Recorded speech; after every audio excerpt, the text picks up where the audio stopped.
It's the big show, talking to the big stars, and there are a few people who you ask for and ask for and ask for, and they very wisely say, clear off, you're a nobody, I don't want to talk to you, but then occasionally you slip through the net and they say, yes, Al Murray, how are you? I'm very well, yes. How have I got through the net? What is wrong with you? What's going on? I need to speak to someone about this. This is not good. I mean, for years now, we used to speak when you were a nobody like I am, and yes. Then you get huge and suddenly you don't talk to me anymore. Yeah, well, look, I mean, you know, circumstances change, but here we are. We can patch that up now, can't we? We can make up and be friends. I remember talking to you about 5 years ago, and it was going well for you, always successful on the road, being a touring comedian. But then it seems like somebody in show business catches on to the fact you're quite good, and then you're.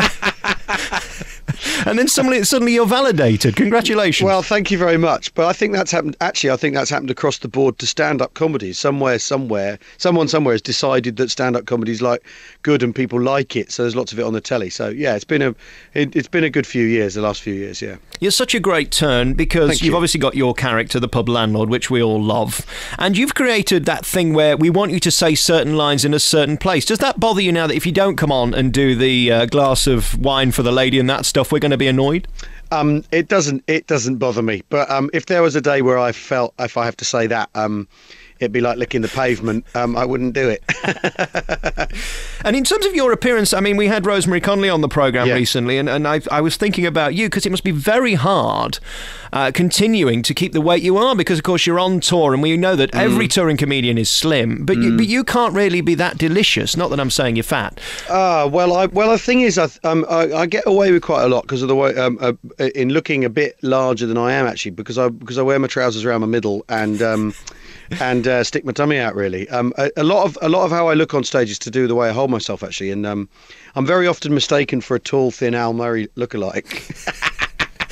And do you have any back pain? Because holding that pint glass for 2.5 hours a night can't be easy. I occasionally get a twinge in my shoulder, yeah. I saw you last year when you were doing that enormous tour that I think lasted about 700 shows or something, didn't it? Yeah, we did about we started in January. I started putting the show together in January in a studio theatre near where I live. And we did the last show on the 18th of December. So it ran basically all year with a couple of sort of ball patches, but it was, full on, 120 shows or something. Have you made it now? Is this the dream for any comedian where you know you can book a venue and people are going to turn up? I was just at a comedy show last night and it was a very famous comedian. He'd booked 2 shows, cancelled one of them, and the one that was left was only half full. It must be soul-destroying. I'm only ever staggered when people come to see me. I just love it. And all I ever wanted to do when I started out as a stand-up comic was to stop having to do 20-minute sets and to be able to talk a bit longer and do 40 and tell more involved things and get off doing bills generally. That was my ambition. So where we've ended up was never, you wouldn't plan to end up playing the O2. And you certainly, if you sit there gnashing your teeth going, why am I not playing bigger venues? That's pretty crazy. And in terms of the reality of who you are, you're far smarter than your character. Oh, bless you, that's very kind. Well, you are. I mean, there's no question. I wouldn't want the bloke I'm playing to be cleverer than me. That would be really weird. But that was my next thing. How many people turn up to your thing thinking that Al Murray, the pub landlord, is real? I don't know. I've not done a straw poll. If they think he's real, then they really are. Then they need a great deal of luck in their lives, I would say, because I think it's so obvious he's not for real. Because he's bonkers mental, isn't he? He does talk a lot of sense, and I think that's kind of why we like him. Well, some of it's sense and some of it isn't. So it all ends up. I think what you need to do is judge him on the stuff that's nonsense, to be honest. And in terms of where you get your material from, the problem with you is you do TV a lot of the time, so that has to be got rid of. You can't really do it again afterwards. Yeah. Does that add an extra pressure? I mean, it's great in terms of the bank manager, but in terms of you thinking of stuff, it's got to add another level of pressure. Well, no, not really, because that was how I used to approach it anyway. When I was starting out, and I do a different, go to Edinburgh every summer, the Edinburgh Fringe every summer. I'd make sure every year I went up with a brand new show. So I used to put myself under that discipline of having to write a new hour every year. So I'm kind of in the swing of doing that anyway. But yeah, telly just chews it up. But last year, like I said, we did 120 shows on that tour. By the end of that tour, the material on in that show is stuff I would care never to revisit, certainly for the next 3 or 4 years, because it's like, oh, do I have to, oh no, here there comes that bit again, oh god, do I have to say that again? So you kind of get into the thing of, I want to write new stuff, or I'll go mental. And in terms of getting on stage, is that the hard bit? Once you're on, it's okay to do that material for the 100th time, but it's the thought of doing it. Yeah, it's like a walk to the gallows. And I suppose really the great thing about you is you only need a microphone, although the last tour, I mean, you did have big barrels and things like that. Yeah, we had our fabulous inflatable set last year. Yes, well that's what's so brilliant about stand-up, is it's microphone and lights, and that's why I think so many of us are doing big tours now, because you don't need, certainly it's not like being in a band where you have to share the money, and I used to play in bands and I was a drummer, so I used to get the least money, so it's not like that, and you haven't got lots of stuff to lug about. You're coming tonight to Bradford. It's a beautiful theatre, and I'm going to be there, so added pressure. And you get to do it on telly. I mean, there's Michael McIntyre who gets to do it on telly, but actually it's a really rare thing. You've got your own chat show where you get to do comedy. Yes. It's almost like an ancient beast, that thing these days. Well, it is pretty peculiar prospect, and to be doing it in character as well is quite interesting, because it means we've got that kind of shadow boxing thing of being able to say stuff that you wouldn't ever be allowed to ask in a proper interview. If I was me, I literally wouldn't know where to start. But if you're the pub landlord, you go, tell us about your book so I don't have to read it. It all gets quite straightforward. I got to interview Dame Edna over the summer. She was on Broadway. Wonderful. And when I see your chat show, it puts me in mind of her, because you just pull the carpet from under these pretentious celebrities before they even start. Firstly, by sticking a sticker on them with their name. Yeah, well, there's a reason. I watched a lot of Dame Edna and thought... He basically, the chat show came about because we did an audience with, we did a couple of audiences with for ITV, and he invented that format, or she invented that format. So I looked at that and thought, what's exciting and fresh about that show, the way that Dame Edna did the audience with. So we kind of looked at that, adapting that and using that idea, and then the question was, well, what did Dame Edna do next? Oh, the Dame Edna Experience talk show. So let's look at what it was quite self-conscious and deliberate, actually, all that. And because it's ITV, both things on ITV. And again, her show on Broadway was called It's All About Me, and that's the key to what you do, isn't it? It is all about the pub landlord. Yeah, and he's the way he tries to get to grips with the world and his point of view and things, and his mangling of stuff, and taking on a thing like this year's show. There's stuff about the true essence of human nature, which is the kind of thing you get at 11 o'clock at night after 15 pints since lunchtime. What is the true essence of human nature? And we try and figure that out. Why squirrels are the true threat to mankind, and what else? How to deliver the perfect killer chat-up line. There's one thing you get away with that always fascinates me: when you throw beer over people. You couldn't do that in a live venue because they might chin you. I do it in a live venue. Really? Actually. Oh yeah, you front row at your peril. Front row at your peril. So is it like seeing the Blue Man Group then, when I need to bring my Mac? Yeah. If you're sat at the front, wear waterproofs. Is there any change of clothes for those people who come to ITV and expect to see a big star and end up going home with their hair ruined? No, they love it. It's all part. I think by the end of towards the end of a series, there's the kind of, they want to sit there and have beer spilt on them. I mean, when I spilt beer on Michael Burke, though, he was horrified. I'm sure he was. And he's been to disaster zones and everything. It's a bit like that Freddie Starr thing with the maggots, isn't it? There's a fine line. Yeah, there is, certainly is. In terms of the magnitude of doing a show like that, there's a whopping great big audience. How do you keep your nerve? Because, of course, it's not really about you like in a live show. I mean, there's a million camera people to worry about, the directors in your ear, you've got this, that and the other thing to worry about. Well, you've just explained it. There's too much else to worry about. You just have to, think about getting it right and hitting the marks and getting the jokes right and getting the interview working. So you kind of haven't got time to get concerned about whether you're nervous or what the audience are there to enjoy it and are going to like it.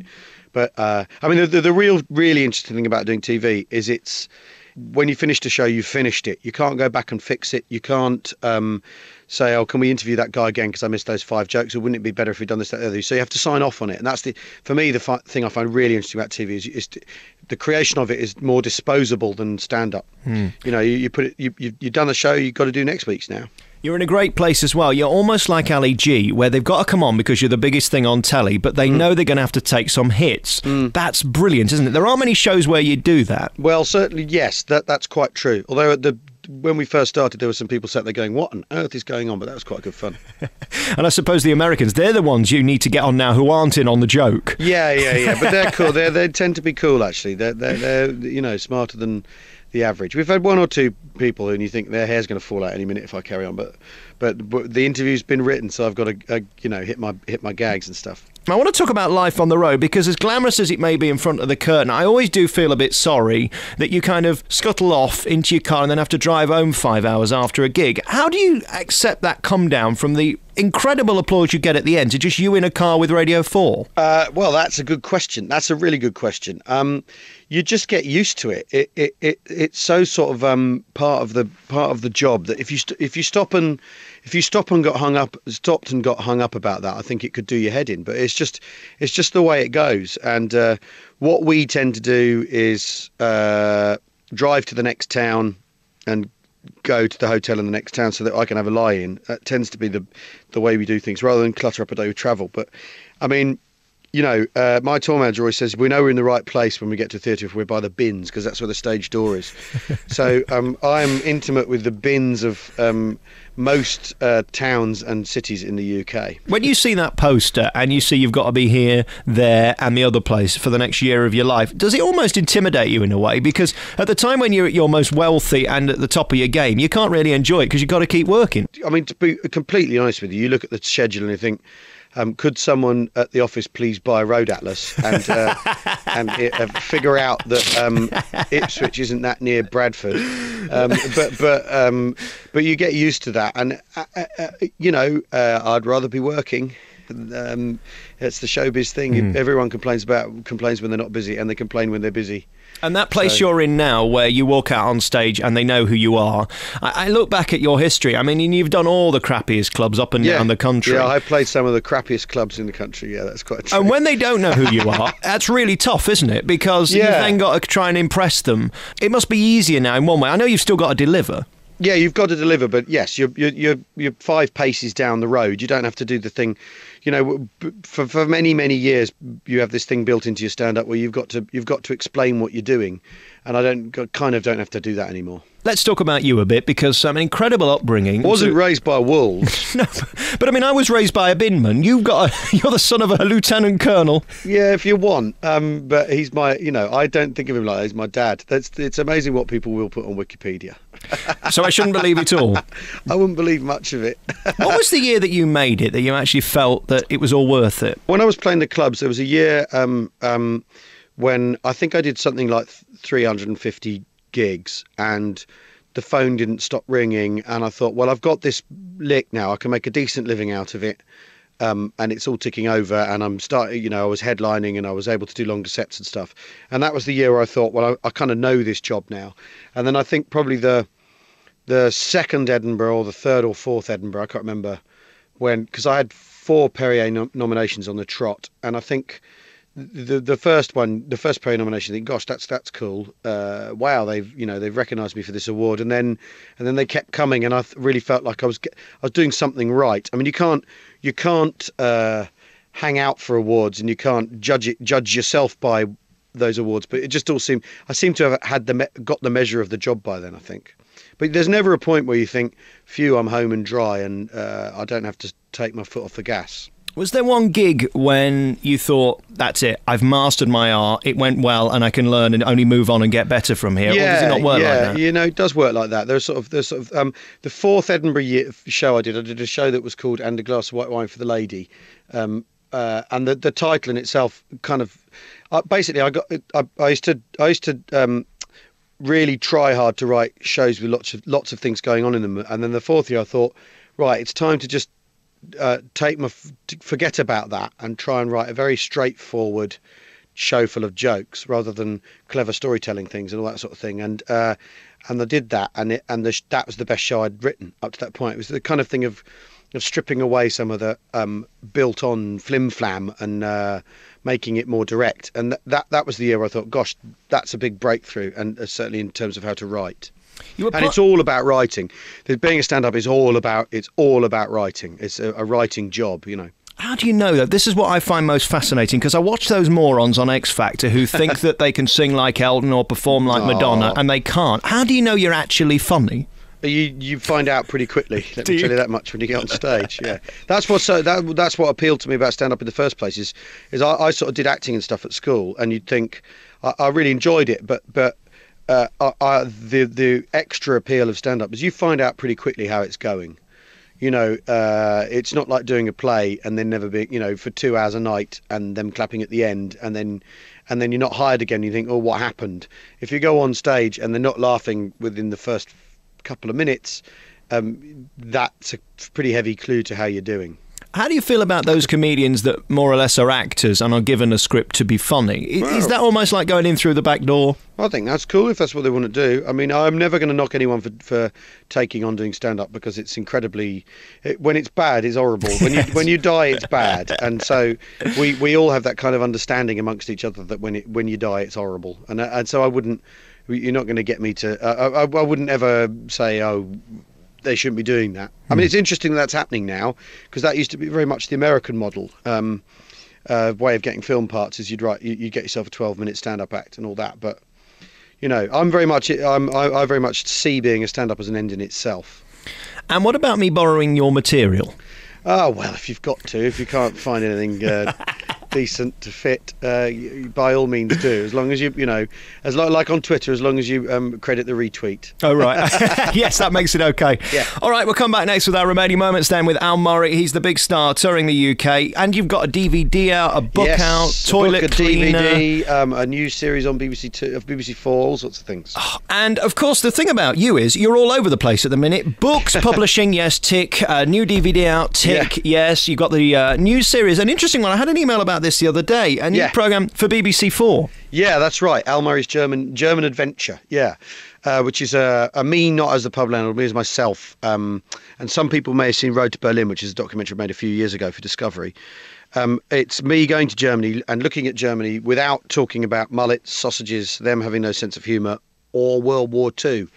And looking at art, music and culture and literature. And because Germany at one point was the cultural powerhouse of Europe before the disasters of the 20th century befell it. So it's about that really, and what that all adds up to, and what we've taken and what they've taken from us. It's interesting. I worked there for a few months, and the one word I would just put to the Germans is efficiency. I mean, they don't muck about, do they? Yes, that's the stereotype that I think is true and fair. That they are super organised, and it's brilliant as well. And it makes you think that our whole kind of like bumbling way of doing things is a bit silly, basically. I've been reading about this programme you're doing, and it made me wonder whether, as well as having Al Murray, pub landlord, on stage, selling out across the UK, fine, tick that box. Yeah. Would you also like us to know that you've got a brain and that isn't you? Is that what this is about, the next step in your career? Yes and no, really. I mean, I'm in the end, I kind of don't mind what people might think of me. And you'll never catch me writing one of those autobiography books. That will never, ever happen because I'm not interested, and I know how unreliable my memory is about my own life, so I'm not going to write a memoir. But presenting is a thing that you get offered a lot. Once you become an established name, people are always trying to get you to present stuff. But I will only really want to present stuff that I'm interested in. So that's why we've only done a couple of presenting gigs, because until the things came along that and you can get the planets to align to actually get the programme away, it's kind of that thing of I don't know if I want to do that, to be honest. So it was a fascinating journey, really interesting. Germany's huge and beautiful and full of incredible surprises and interesting stuff. And I hope we made a good programme as well. It was one of those occasions, though, where you kind of think, at the end of it, you think, well, I've had a brilliant time. So it's the director's problem now, what this turns out like. Where's your dream show next, then? I don't know. I kind of... next year is the... you touched on my family earlier. Next year is the bicentenary of William Thackeray's birth, and he's my three greats grandfather, and which is... about all I know about him, really. It's sort of an interesting thing. So we might try and make a programme next year about him and not so much about his books, some of which are dry as dust, but about his life and the world he inhabited, because he was like a media player from the 1840s is the best way of looking at him, and so he's an interesting character. So we're trying to get something away about that. But like I say, the planets have to align to get a TV programme away. It's not as simple as saying, hey, I'm Al Murray and I want to make a programme about this thing I'm interested in. The one thing I really admire about you is the fact that you don't talk very often. I know I'm contradicting myself because I'm talking to you now for half an hour. I mean, we're not going to see you doing a Piers real story or anything like that. No, you really not. do pride yourself on your privacy, and that's what the old stars used to do. Well, I'm not interested in anyone being interested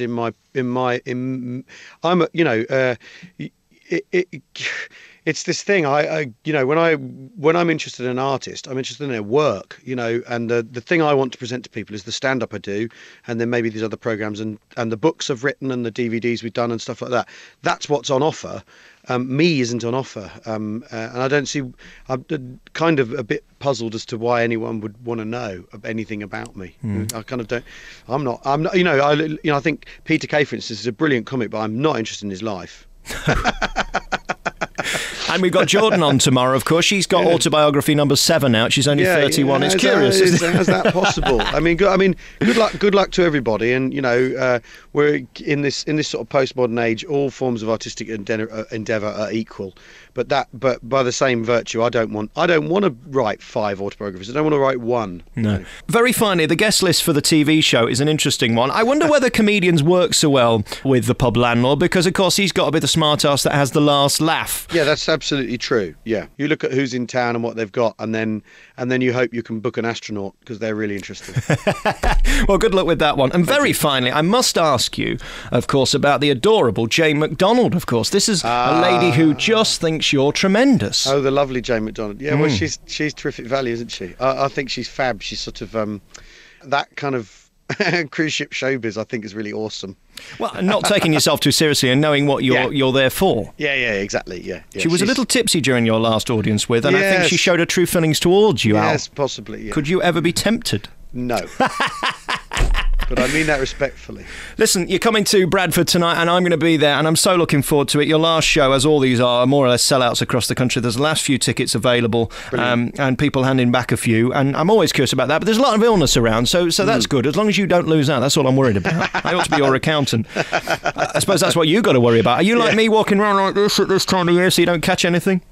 Actually, yes, and I'm supposed to be going for a flu jab at some point, which I've Don't do it. I know. Well, the last one made me feel. You'll take to your bed for a week wearing a turban. You don't want that. Hey, listen, great to talk to you. Likewise, thanks very much. Great to talk to you. Al Murray is a big star. What's your website so we can find out about the TV show, the book, the DVD and the tour? www. That's the bit everyone knows, thepublandlord.com. Very nice. Al Murray, always nice to talk to you, and I'll see you tonight in Bradford. Likewise, yeah, magic, thanks.